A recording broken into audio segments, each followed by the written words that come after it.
Night sky, crows screaming as the scene sets the mood. Something bad's about to go down. A carriage speeds through the dark forest, wheels clanking, carrying people who clearly aren't on a fun trip. Inside, a man sits relaxed with his arms crossed while across from him a girl is on the floor, bleeding, trembling. Her thoughts run wild. Where did it go wrong? Close up on the girl. She's in complete shock, shaking, blood on her uniform, questioning, why did this happen to me? The carriage races down a lonely path, and in the distance, a huge mansion looms. This is where they're headed. The view shifts to the mansion itself, massive and intimidating, crows circling above like a bad omen.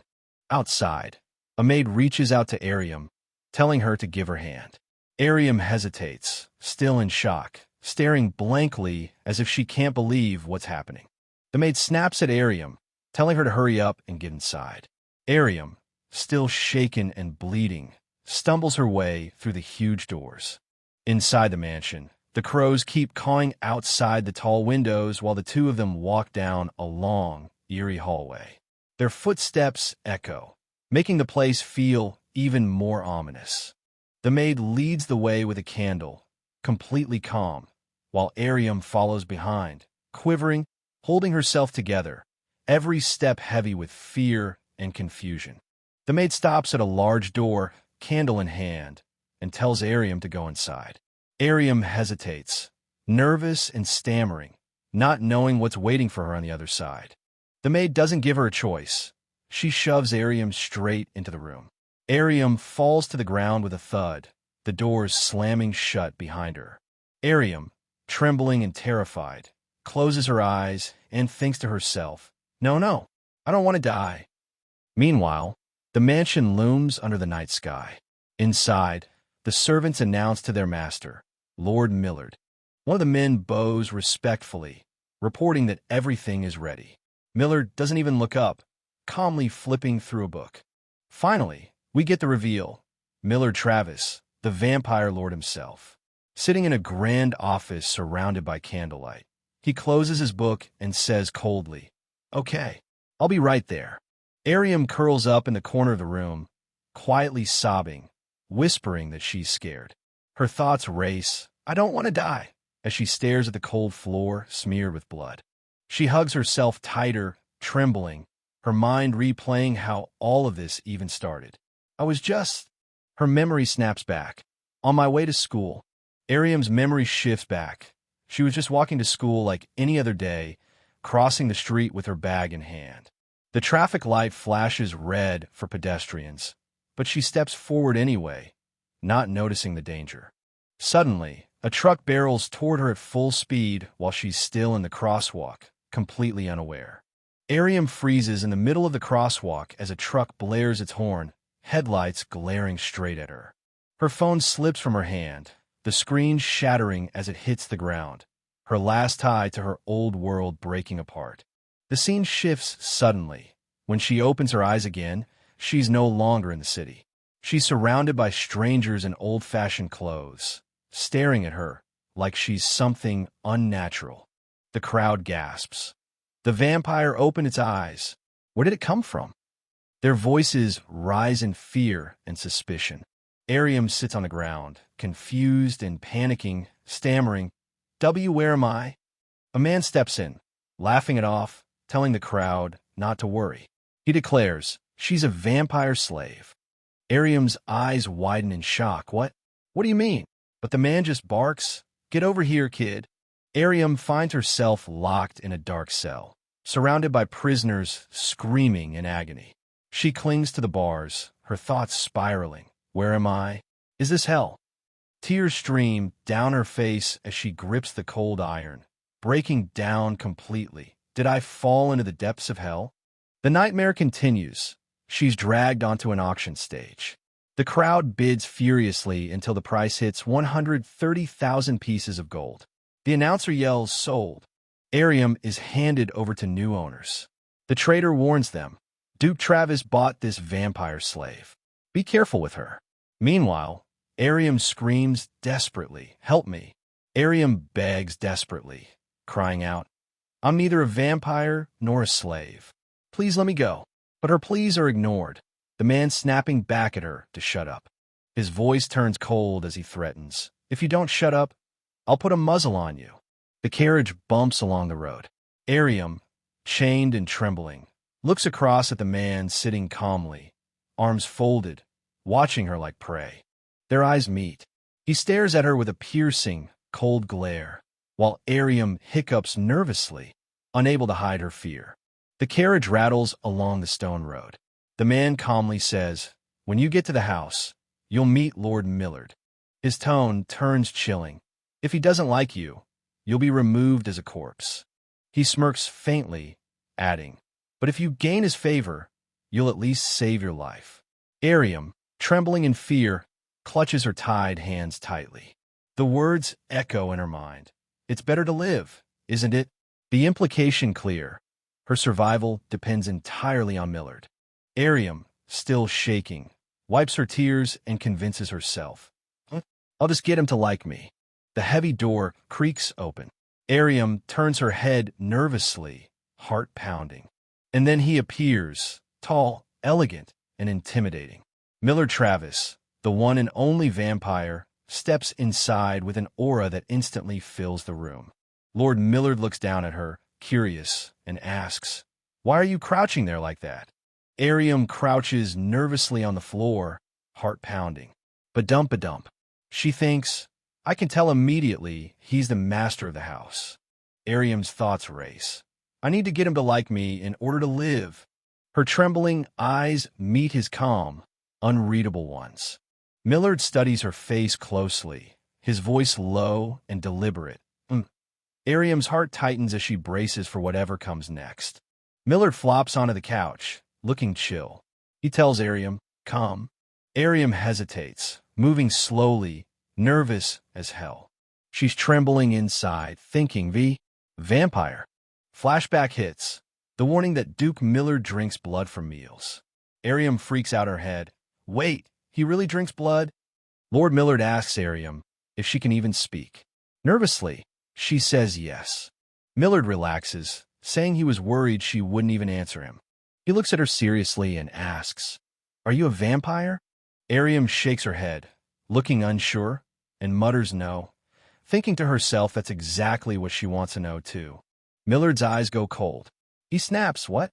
You're not a vampire." Dark energy swirls around him. The whole room feels heavy. He's clearly pissed. He points out Areum's black hair, her bloodstained clothes, and questions how she isn't a vampire. Areum panics, leaning back, blurting out, "I'm really not." Millard grabs Areum, shocked, saying he bought her because they told him she was a vampire. He even checks her teeth and realizes her fangs are blunt.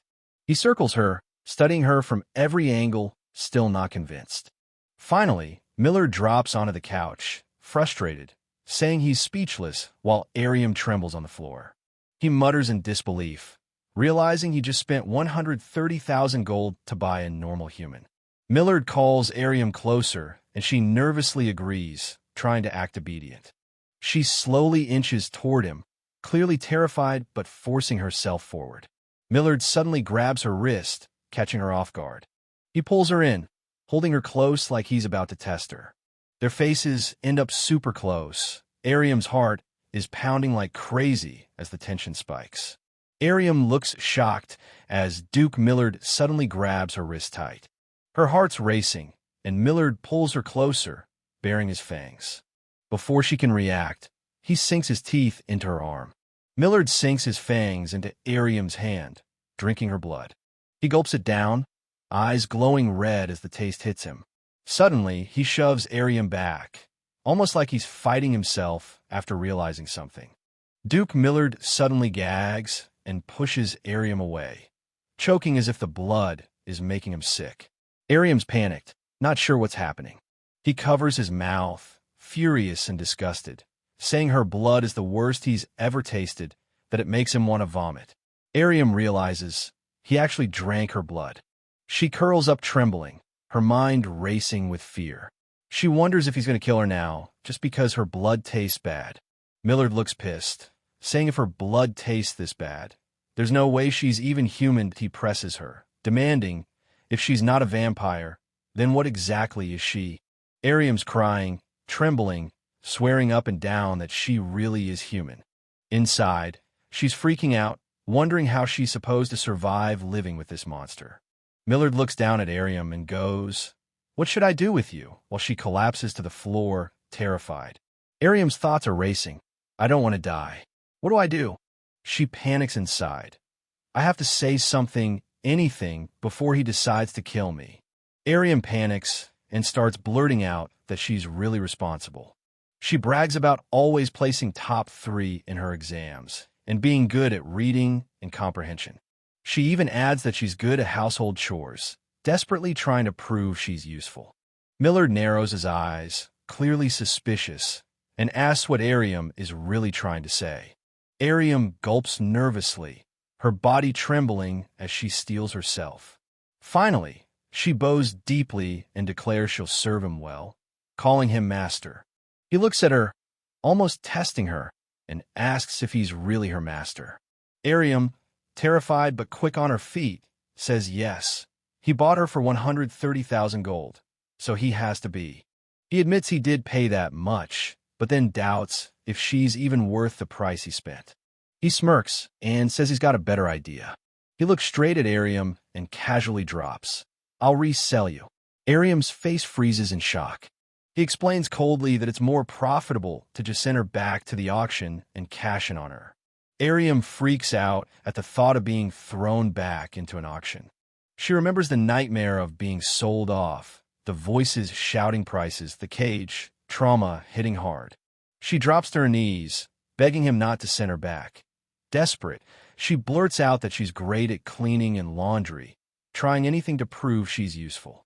He mocks her, asking if she really wants to live that badly, then coldly admits he doesn't even need her.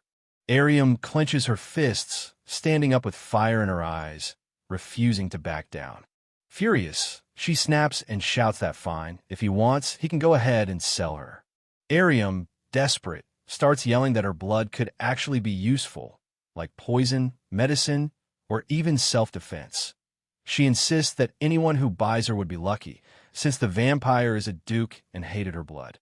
The vampire just stares coldly, unfazed. He cuts her off, saying he might as well kill her and forget about the money, stepping toward her as she flinches in fear. She grabs his sleeve, eyes wide, begging, "Please let me live." She's hanging on by a thread here. He just smirks, asking what's so great about being alive, mocking her for being that desperate to survive. She puts on a shaky smile, forcing confidence, and promises, "I'll serve you well. I'll do anything you want." He smirks and mocks her, saying it's been a while since he's seen a human with zero self-respect. Then he turns his back, adding that he can always kick her out if she becomes useless. The sound of footsteps echoes as he walks away, leaving her fate hanging. The vampire walks out, leaving Areum on the floor, bleeding and exhausted. As the door shuts behind him, Areum finally breathes out in relief, thinking she's safe for now. The maid asks for her name. She nervously introduces herself as Areum Yoon and follows the maid. The maid asks if she's really human. Areum says yes and explains that black hair is common where she's from. The maid finds it strange. The maid drops Areum off in a simple room, telling her this will be where she stays. As soon as the door shuts, Areum curls up on the bed, clutching her wounded arm. The moment she lays down, all the emotions she'd been holding back hit her at once, pouring out uncontrollably. Areum's thoughts cut deep. Her pride is shattered, replaying how low she had to stoop to beg for her life. Alone in the room, she curls up on the bed, muffling her sobs as she whispers for her mom. Exhausted from fear and humiliation, she eventually cries herself to sleep that night. The maid knocks on the door and calls out, "Philip, are you asleep?" The door creaks open as she enters, holding a candle. Philip, now visible, looks at her with concern and asks, "Solon, is there an emergency?" She answers calmly, "We have a new maid." Inside Philip's room, he walks with Solon, both holding candles. He looks surprised and says, "I wasn't told." Solon explains, "It was Lord Millard's decision. He says to put her to work starting tomorrow." Philip asks, "You didn't bring her with you? while writing in his book. Solon replies firmly, I couldn't. Solon reports, her name is Areum. Philip looks a bit surprised and mutters, what an unusual name. Solon, with a serious expression, orders, please prepare her coif before noon tomorrow. She can't walk around the house with that hair. A new day starts, sky clear, birds chirping. It's peaceful, but you know it won't stay that way for long. Areum sits up, rubbing her eyes, still looking tired. She says good morning, but the maid doesn't even bother with greetings, just tells her, if you're up, make your bed. Areum instantly scrambles, fixing her bed in a hurry. The maid watches and casually says, I've got something for you. She's told to always wear the coif whenever she's around others. The reason? Her black hair might make people think she's a vampire. She puts it on, but deep down she's confused. If everyone here hates vampires so much, then why are they even serving one? On the way, the maid warns Areum, don't ask questions, don't be nosy, or she'll get fired on the spot. They finally reach Millard's room, and the maid announces Areum's arrival. Millard's cold voice allows them in, and the maid gives Areum a subtle nod to step forward. Morning hits, and Areum walks into her master's room, ready to start the day. She greets him politely, asking how she can help, but he points at something casually. Turns out he's talking about a puzzle. One piece is missing. Millard doesn't even hesitate. He just orders her to find the missing puzzle piece. Areum forces a smile, clearly stressing inside, but trying to act obedient. She's on the floor, desperately searching all over the room for the missing piece, while another maid peeks in from the door. The vampire's just sitting back on his bed, watching calmly, while she's still running around lifting things, determined to find it. She finally spots something under the bed, crawls down, and pulls it out. Yep, it's the missing piece. Areum jumps up, excited, showing the missing piece she just found. She explains it was under the bed, while the master looks a bit surprised. The master casually flicks the puzzle piece right back at her, as if testing her reaction. The vampire, still lounging in bed, casually orders her to return all the books to the study. She forces a smile, clearly annoyed but trying not to show it. Carrying a heavy stack of books, she mutters to herself, calling him a jerk, then realizes she doesn't even know where the study is. Areum politely tries to ask for directions, but the other maids just whisper and ignore her completely. She realizes they're not going to help her, so she decides to head back and figure out on her own. Still holding that heavy stack of books, she barges into the room, announcing herself loudly to the master. Out of nowhere, a dagger comes flying through the air. Areum freezes, shocked, as the blade shatters against the wall right next to her. The master steps forward slowly, his presence heavy and intimidating, while Areum trembles in fear. He slams his arm against the wall, cornering her with books falling from her hands. He glares into her eyes, demanding who allowed her to enter. She's frozen, trembling with fear, not knowing how to respond. She reaches out and grabs his hands, desperate to stop him. In her head, she's panicking, thinking the only way out is to calm this vampire down. She squeezes his hands tight and blurts out that she won't do it again, trying to reassure him. He's totally flustered. His face goes red as he tries to pull himself together.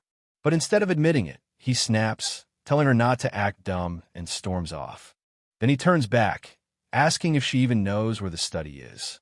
She awkwardly admits she doesn't, still sitting there with a stack of books. The master rings for help, calm but firm. Logan walks in after being called. The master orders Logan to show the new maid around the house.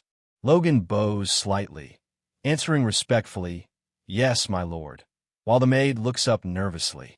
Areum stares at Logan and thinks to herself, she remembers meeting him before. That's why this guy feels familiar. Logan walks beside her, casually saying he's impressed she's still alive. She admits it's thanks to him. He leads her into a room, pointing out that this is the study. Areum quickly starts shelving the books, while Logan coldly tells her to hurry up. Logan asks if she's done so they can move on with the tour. He starts showing her around the house, pointing out the office and the guest room. The tour continues as he shows her the dining room and the banquet hall. Logan is stopped by Solon, who calls out to him. Solon insists on taking Areum with her for a while. The scene shifts to the kitchen, with the maids busy cooking and the place filled with bubbling pots and sizzling pans. The food looks heavenly, and the smell just makes it better. Areum can't stop staring at the food, straight up drooling inside her head. Solon steps in, reminding her it's not for her. It's for Lord Millard, and Areum has to carry it carefully. Areum wonders if Lord Millard actually eats normal food besides blood. Solon says she wouldn't know, since she's never seen him eat. She adds that it's just an act, pretending to be human. Areum, confused, asks her what she just said. The maid thinks to herself, I hope he isn't interested in food. Her stomach growls loudly, and she looks dejected, thinking, I'm starved. She and Lady Solon enter the office, carrying the tray. Lord Millard is at his desk, surrounded by stacks of papers and scattered sheets all over the floor. They carefully set the tray down on a table with a soft clink-clink. Lady Solon flicks her hand subtly, giving the maid a sharp look, clearly signaling her to behave and stay quiet. Areum and Solon are about to leave when Lord Millard suddenly says, Hold on. Both maids freeze in place. He looks directly at Areum and commands, Areum, you stay. Solon exits quietly, leaving Areum standing nervously by the door. Millard gestures calmly toward the chairs and says, Sit anywhere. Areum sits miserably in her chair, stomach growling as she watches the master eat. Her hunger is written all over her face. Lord Millard calmly lifts a forkful of cake, completely unbothered, ready to take a bite. Suddenly, Areum shoots up from her seat, flustered, telling him to wait. Millard pauses and turns to look at her, confused, his expression showing clear curiosity at her sudden outburst. Areum jumps in, asking the master to hand over the food so she can taste test it. She smiles wide, saying it might be poisoned, and that's literally what personal maids are for. She leans in awkwardly, waiting for him to respond. The master doesn't hesitate and just shoves the food straight into her mouth. He forces the fork in her mouth, telling her to test if it's poisoned. She nervously chews, trying to keep it together. Her eyes light up. Forget poison. The food's amazing. Now she just wants more. Areum hypes herself up, pretending she's testing for poison but really just wants another bite. She digs in happily, munching away while Millard just leans back, smirking at her antics. His mood shifts fast. He coldly tells her to deal with the stench of her blood, making the atmosphere heavy again. Areum looks confused when Millard mentions a stench, not realizing what he means. Millard notices blood seeping through her clothes, pointing out the injury she ignored. Areum finally sees the wound on her leg and realizes why it had been hurting all along. The master pulls the rope, calling for assistance. Logan shows up, asking if he was called. The master orders Logan to treat Areum's injured foot and to bring her new shoes. Logan leaves the room, telling Areum to wait, saying he'll send someone. The door creaks as it opens again. A super cheerful maid with purple hair bursts in, excitedly saying Areum's the new personal maid. She introduces herself as Maren Marley. Areum, a bit shy, introduces herself back. Maren leans in close, squinting at Areum like she's trying to figure her out. She suddenly asks straight up, How old are you? Areum nervously answers, I'm 19. Maren looks shocked. For real? Areum confirms with a simple, yes. Maren smirks, realizing they're the same age, while Areum is left confused by her reaction. Maren glares at Areum, snapping that she isn't even pretty, yet somehow ended up as the master's personal maid.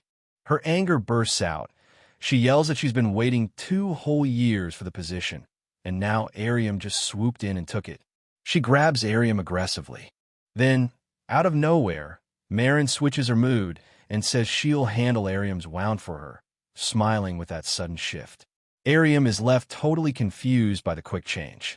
Areum's foot is wrapped up neatly with bandages. The person tending to her says it's all done. Maren waves Areum off, saying later, while Areum in her head wonders if people in this world actually like vampires or not. Now Areum is sitting beside Lord Millard, stuck with a book, reading carefully. She's counting something, confused, thinking, where was I again?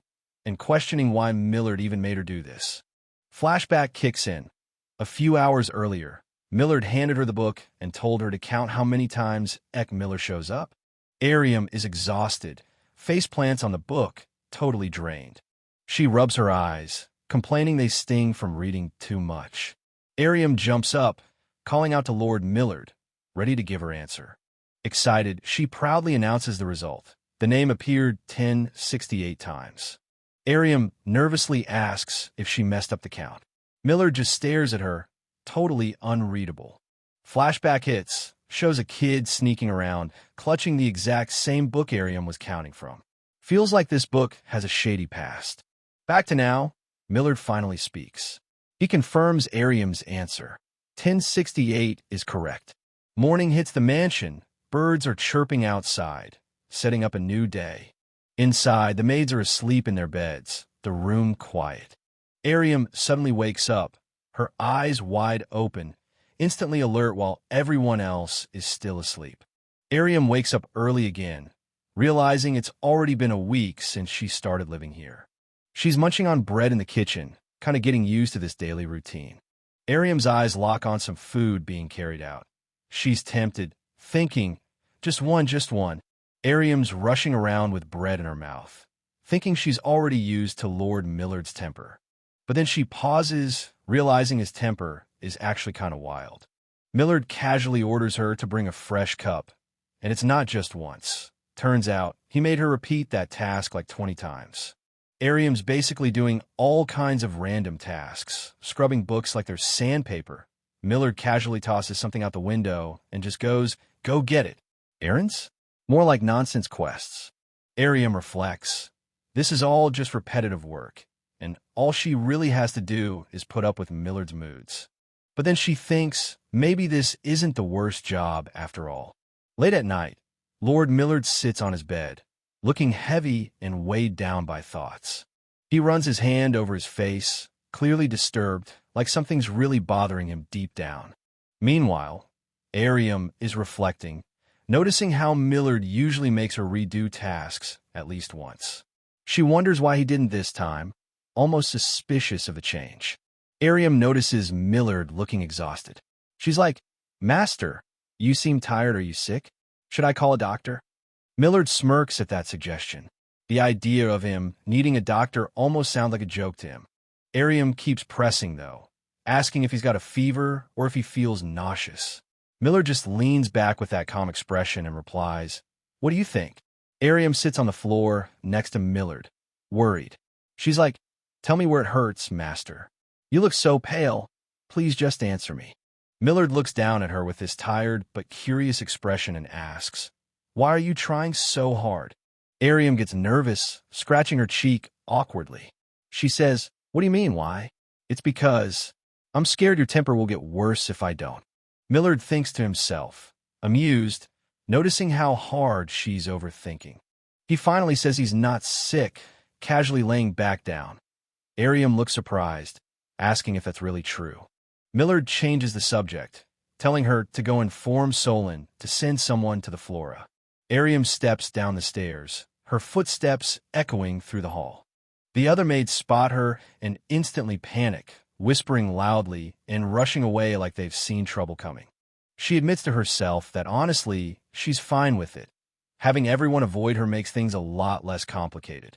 Areum overhears the maids trash-talking her, calling her annoying and questioning why she's even there. She brushes it off, asks Priscilla if she's seen Lady Solon, while thinking it's way better if people just ignore her instead of being outright nasty. Priscilla snaps back, telling Areum not to smile because it makes her sick and reminds her she's not supposed to be on the first floor.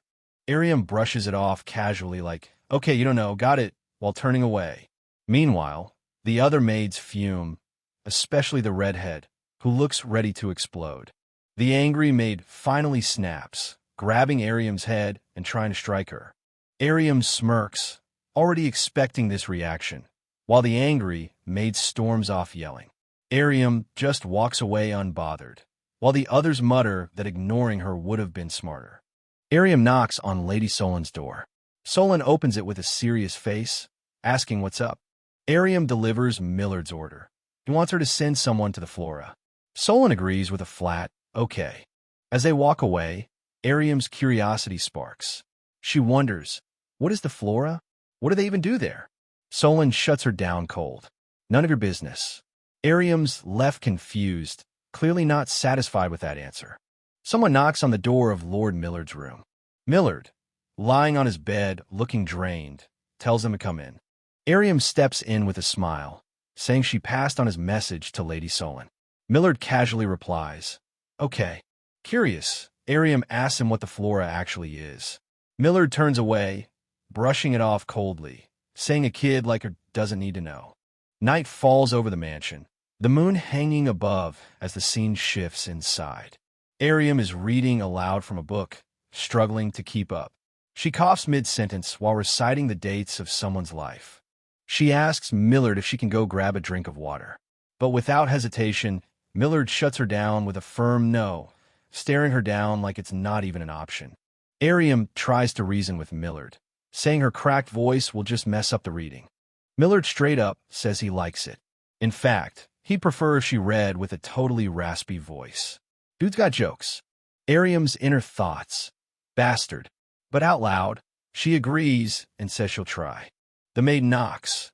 Millard rings the bell, and she just stands there awkwardly holding the book. Another maid comes in saying it's ready, and Millard stands up like, I'll go now. Millard walks off down the hallway, with two maids following behind. Areum notices Millard moving towards something unusual. Her curiosity kicks in as she looks around. Millard opens up a hidden door behind the curtains, revealing a staircase, and Areum's stunned, like, wait, there was a door there? Millard leans down, pokes Areum's forehead, and smirks. He tells her she can only come in when she's older. Areum's left flustered, totally confused, thinking what the heck just happened. Meanwhile, another maid gets ordered to fetch Isabel. Areum shows up, telling Isabel that Lady Solon is calling for her. Isabel looks caught off guard. Isabel glares, clearly annoyed, but mutters that she already knows and storms off. Areum's left standing there frustrated, wondering if she's the only one who doesn't know what the Flora is, while another maid in the back snickers at her confusion. One of the maids mocks Areum, smirking as she questions how young the master must think she is to get kicked out. Areum snaps back, saying she wasn't kicked out, but the other maid taunts her, reminding her she's the master's personal maid, so she should be helping him. The maid keeps pushing, calling Areum a loser for not being able to handle it, while Areum boils inside, furious at the insult. Areum tells Isabel that Lady Solon is calling for her. Isabel slams what she's doing in frustration, clearly annoyed. Isabel snaps back, accusing Areum of being jealous and saying her attitude will only earn her more enemies. Areum is confused, wondering if Isabel is seriously calling this jealousy. Areum goes to Lady Solon and asks where Lord Millard is, but Solon tells her he already left and orders her to help clean up. The door creaks open and a new character, lounging confidently in pink robes, looks up with a sly smile. I haven't seen you before. She turns to Lady Solon, curious. Will she be coming from now on? Solon, calm as ever, just replies with a simple yes. Rose greets Areum warmly, saying they'll be seeing each other often, and introduces herself. Areum politely bows back, introducing herself too. In her head, she's already piecing together what kind of place Flora really is. Rose, lounging casually, wonders aloud where Millard uses all the energy he drains for blood. Then hints, maybe he finally found a woman to be his companion? The maid immediately shuts it down, saying she can't reveal anything about Lord Millard's private life. Rose just laughs it off, saying she needs to win prize money, so Areum can get her share too. Rose points out that Areum's listening, but the other maid brushes it off like, who cares, everyone already knows. Areum's just standing there confused. Rose leans in with that sly smile, basically calling Areum naive and asking if she's really staying with a vampire without knowing a thing. Areum's clueless and asks, what do you mean? Rose just bursts out laughing, finding her innocence way too entertaining. Rose drops the word decree, like it's something Areum should have already known. Areum freezes up, totally blindsided, thinking, wait, decree? What the heck is that supposed to mean? The decree is revealed. Whoever becomes the vampire's companion and kills him will inherit the Travis family's title and estate. It explains further. The decree demands giving the immortal vampire a mortal partner. And if that happens, it'll strip away his immortality, making him mortal too. Which means anyone who can pull this off will gain massive fortune and honor. Areum's walking down the hall, frustrated, thinking how unfair everything feels. She wonders if Millard thinks she's only been kind to him because of that decree. Her hand hesitates on the doorknob, and she freezes, debating. Inside her head, she's panicking. But what do I even say? Areum's spiraling in her thoughts, stressing out about the decree she just learned of. She's panicking, thinking maybe all her kindness was misunderstood. She convinces herself everything she did was selfish anyway, no better than the others chasing Millard. But before she can even leave, Millard suddenly bursts the door open, catching her off guard. Areum panics, forces a big smile, and awkwardly asks if he feels better now, trying to cover up her own shaken state. Millard snaps at Areum, telling her to stop stalling and just come in. Areum tries to dodge by saying he should rest, but Millard shuts her down and repeats firmly, "Come in." She reluctantly agrees, follows him inside, but in her head she's freaking out, wondering what he's going to make her do this time. Millard calls Areum out, saying she's lying and not actually here to check on him. Areum tries to defend herself, but Millard doubles down, confident he's right. He tells her it's obvious her words and feelings don't match, pressing her to admit the real reason she came. Areum panics internally, not knowing what to say in response. Millard's eyes flare red, and he commands Areum to tell me. Areum freezes, her own eyes turning red too. She's terrified, thinking, what's going on? She realizes her mouth is moving on its own. My mouth is trying to open against my will. This guy did something to me. Areum's eyes flash as she finally blurts out, calling to her master. She pushes back, demanding why he even wants to know so badly, catching him off guard. Millard leans in and asks if she really feels nothing. Areum, stunned, realizes he definitely did something to her.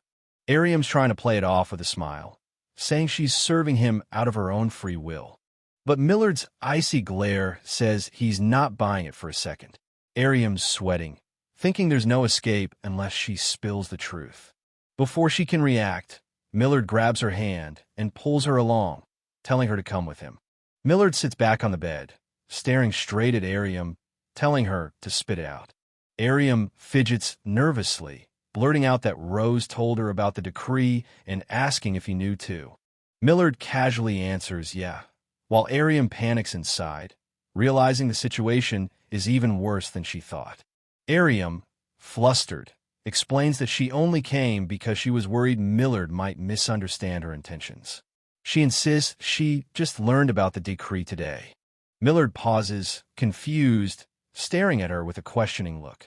Areum, fired up now, declares she's not sticking around him with some shady motive to kill him and cash him big.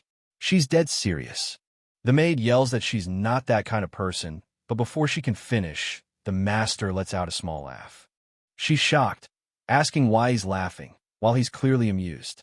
The master bursts out laughing, saying he was just wondering what she was even talking about.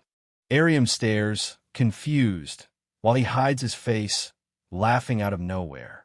She's like, what the heck? Why is he suddenly laughing? He casually flicks his hand, still smiling, and tells her, come closer. Areum leans in, and he pats her head gently. She notices his rare smile and thinks, wow, he's actually handsome when he smiles. Then he reflects, maybe those 130,000 pieces of gold weren't such a bad price after all.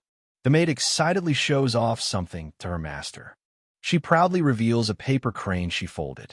She explains that back where she's from, folding 1,000 cranes is said to grant a wish. Areum calls out, Master, but he just turns his back and walks away.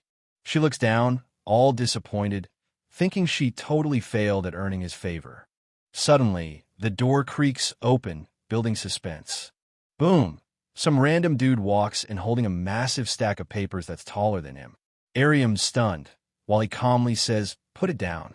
Areum is shook. She's staring at this mountain of papers like, "No way you expect me to fold all that." But the vampire straight up confirms it. Yep, that's exactly what he wants. Areum looks up at the never-ending paper stack, totally losing it. She's like, "This is impossible." Narration kicks in, and that's how the infamous paper crane mass production mission began. Now we see the result. A whole army of folded cranes, like she's been grinding on some never-ending side quest. The maid is folding paper cranes on the floor, struggling hard, while the master just sits at his desk watching. Close-up shots of the cranes scattered around, showing how many she's already folded. She suddenly spins in pain, clutching her hand. She's hurt herself from overworking. The room goes dead silent as he holds up the paper crane, his presence heavy and serious. Areum panics, squealing out loud, trying to break the tension. He casually tosses the crane aside, telling her to hurry up since she's only folded 203.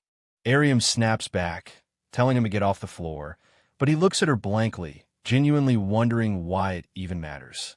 Areum stresses about the situation, worrying it'll be embarrassing if someone walks in. The vampire just shuts her down, saying humans don't embarrass him no matter what he's doing. Areum stares at him, overthinking if she should ask the question running in her head. She finally speaks up, nervously calling out, Master," while he keeps folding paper like nothing's happening. The dining hall is all set, sunlight pouring in, table filled with dishes. The maid carefully places down a plate of pasta. She leaves the room, footsteps echoing as she heads out. She knocks on a door, and a voice from inside responds, telling her to come in. The maid walks in and freezes when she sees the master and Areum surrounded by mountains of folded paper cranes. Flashback kicks in, rewinding a few minutes earlier. The maid nervously asks the master if he wants to fold the cranes with her. But the master glares, clearly offended, like, "Do you even realize who you're talking to?" She's stressing, thinking about what he said, but realizes he doesn't actually look mad at all. She tries to convince him, saying if they folded together, it'd be way faster. She's desperate, because honestly, there's no way she can finish all of this alone. She's fired up, telling him to stop messing with the crane's wings and actually pay attention. She grabbed a sheet of paper and starts teaching him step by step, like, "Look, fold it this way." She's leaning in, totally focused, showing him every little fold while he just watches quietly. Finally, she holds up the finished crane with this big, proud smile, like, "See? Easy, right?" He stares at Areum, making her nervous. He tells her to fold it again, and she agrees with a big smile. Both of them sit together, folding cranes side by side, the table already piled with paper cranes.